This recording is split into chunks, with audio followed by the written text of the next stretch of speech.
Hey everybody, Eagle Run 23 here. We've got this complete upper receiver that is in need of some sights.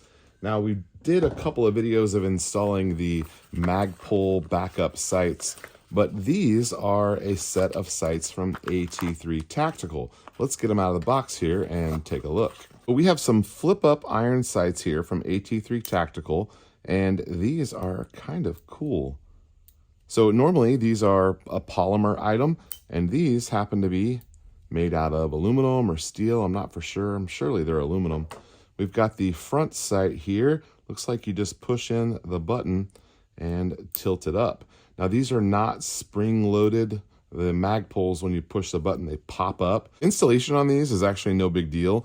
Comes with an Allen key, and you're just going to loosen that up. The bolt actually goes in and interfaces with the Picatinny rail, and that lock up there is what keeps it from moving. And then you've got the clamping power of when you tighten up that bolt. I've got these stuck on here. A couple things about them, how you actually go about zeroing them when you first get to the range and you're shooting your first shots through them. So I do like these that you just actually grab them and push them up.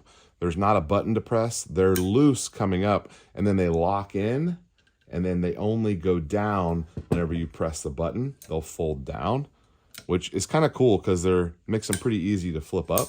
Now, I do like that the Magpuls pops up. You just press the button and they pop up, but nothing wrong with this. They are typically going to be a backup sight, but on this rifle, we'll probably use them as our primaries.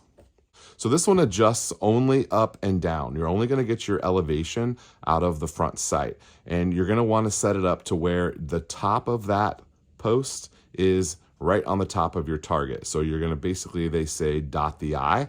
So whatever you're aiming at needs to be right on the top of that target, and then you can adjust the height higher or lower so that your impacts are where you're aiming. One of the tricky things about thinking about, do I adjust it higher or lower? Just remember, if your post is higher, then you're increasing the distance between, think of the barrel as being straight, and then if you raise that post, you're going to make your impact go lower. And then if you lower that post, you'll be putting them back more in line. And the lower that post is, then you'll end up going this way. So sometimes it could be counterintuitive, but if you think about what's actually going on here, it's not that big of a deal to make your adjustment. Moving here to the back. Now you've got a couple of different options. Some people say day and night for these, the larger opening versus the smaller opening. It seems like when I was younger, someone told me that this was more for a quick acquisition, more for a precise shot because it's smaller. Either way you want to think about it, doesn't matter to me. But for the most part, I would probably focus on the larger one, a little bit easier to see down there. But you're going to have less accuracy because you're going to need to dot the eye, and it's a little bit ambiguous as to where it is in the circle. So getting those two lined up, if you think about looking through here and then getting that post in there, where exactly is the middle? So with a smaller hole, you can do a little bit better of a job. Joke's on you. Now also here in the back, this is where you have your left and right. This is called the windage, and you make that adjustment here on the side by clicking it left or right, and it will move the sight left or right. Same thing happening here as on the front. Instead of the up and down, it is now left and right. So when you move this sight to the right, you're going to be pushing to the left or to the right. Here on the side, you can see that we have an R, which means that moving this to the right, typically you'll say, oh, I've lined up and I've shot and I need to come right or left based on this. And it just moves back and forth on the little post in there so it can go to the left or to the right.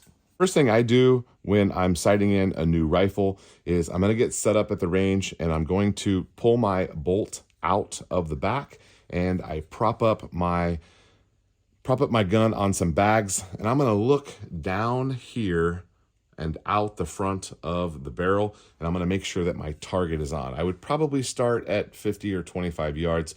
Don't go right over to the 100 right away. Let's get it dialed in at 50, and then we can stretch it out from there, or even at 25. That way you're assuring that you're on paper. Remember that you're responsible for every bullet that comes out of this, and you need to know where it's going, or you could be in a dangerous situation.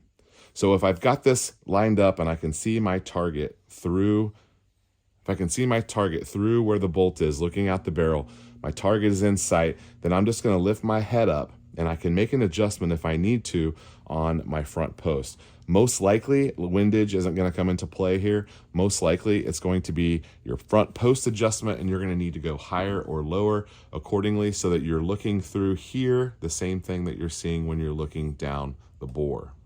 I know ammo is expensive and you're going to be tempted to shoot one and make an adjustment. I do recommend, especially first shots through the gun, shoot 3 rounds, see where it's going for sure, especially on a new build. This is an untested new build. Shoot 3 for sure. Make sure you know where it's going. Hopefully you've got a group, and then you can go down and measure and make your adjustments from there. If you are on a scoped setup, then those measurements and those adjustments could be more precise.